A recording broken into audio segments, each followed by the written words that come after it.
akan melakukan percobaan mengenai uji kandungan makanan. Tujuan dilakukannya percobaan ini adalah untuk mengetahui makanan apa saja yang memiliki kandungan karbohidrat, protein, dan lemak. Tubuh memerlukan zat makanan seperti amilum, glukosa, protein, dan lemak untuk dapat melakukan aktivitas sehari-hari. Zat makanan tersebut diperoleh dari makanan yang dikonsumsi sehari-hari.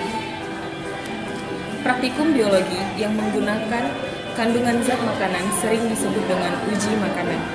Nah, melalui video ini, kita akan dibelajarkan cara melakukan praktikum uji makanan yang meliputi uji karbohidrat dan uji lemak.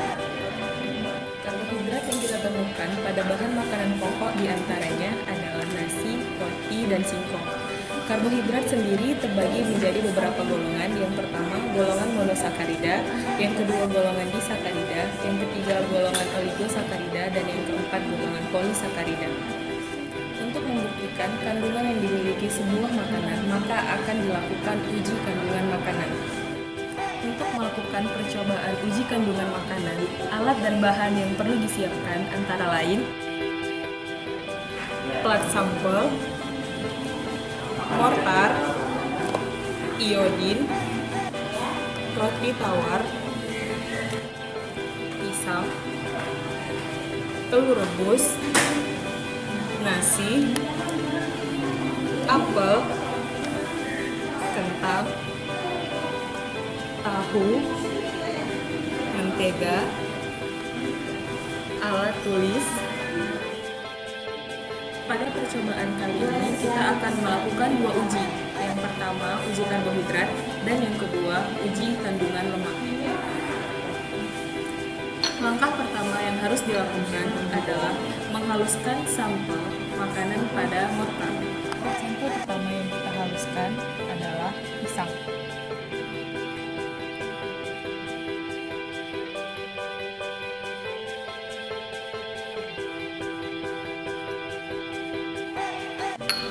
Gerus hingga halus. Selanjutnya, sampel makanan yang telah dihaluskan diletakkan pada plat sampel yang telah diberi label.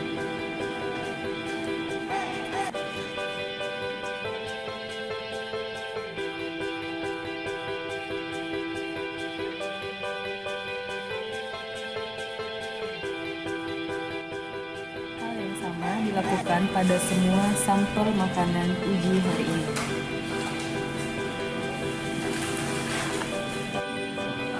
Berikut hasil dari sampel makanan yang telah dihaluskan.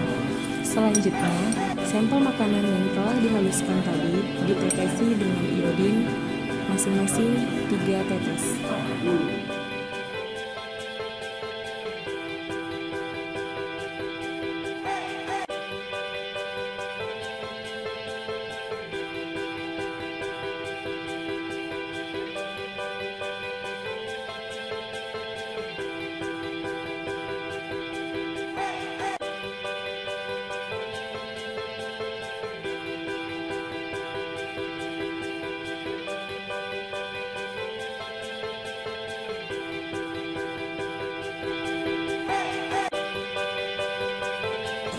Dari hasil uji karbohidrat yang telah kita lakukan, dapat dilihat bahwa sampel makanan yang mengandung karbohidrat diantaranya nasi, pisang, roti, dan kentang.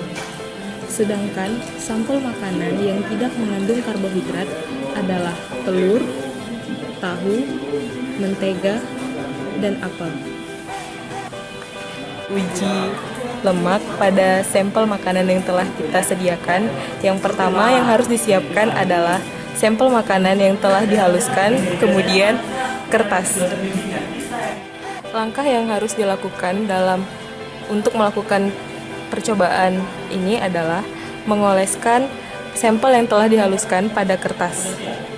Kita ambil contoh mentega.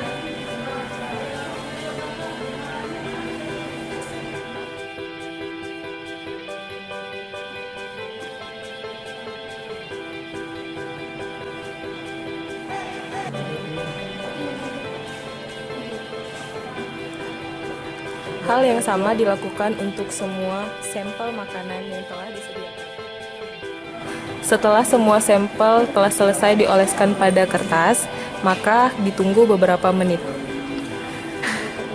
hingga sampel kering.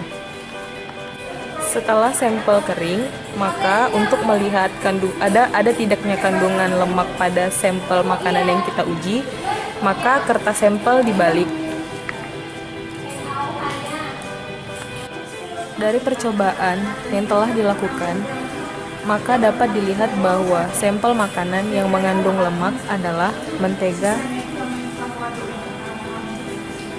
dan telur.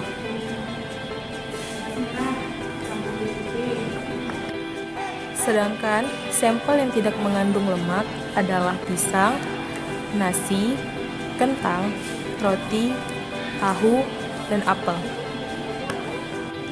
Dari kedua uji yang telah dilakukan, yaitu uji karbohidrat dan uji lemak, maka dapat disimpulkan bahwa sampel makanan yang mengandung karbohidrat diantaranya adalah nasi, kentang, roti, dan pisang yang ditandai dengan perubahan warna biru kehitaman setelah ditetesi iodin. Sedangkan pada uji lemak, sampel makanan yang menunjukkan adanya kandungan lemak adalah mentega dan telur yang ditandai dengan adanya warna kertas yang tembus pandang dan mengkilap setelah sampel diolesi pada kertas lalu dikeringkan. Cukup sekian tutorial percobaan uji kandungan makanan.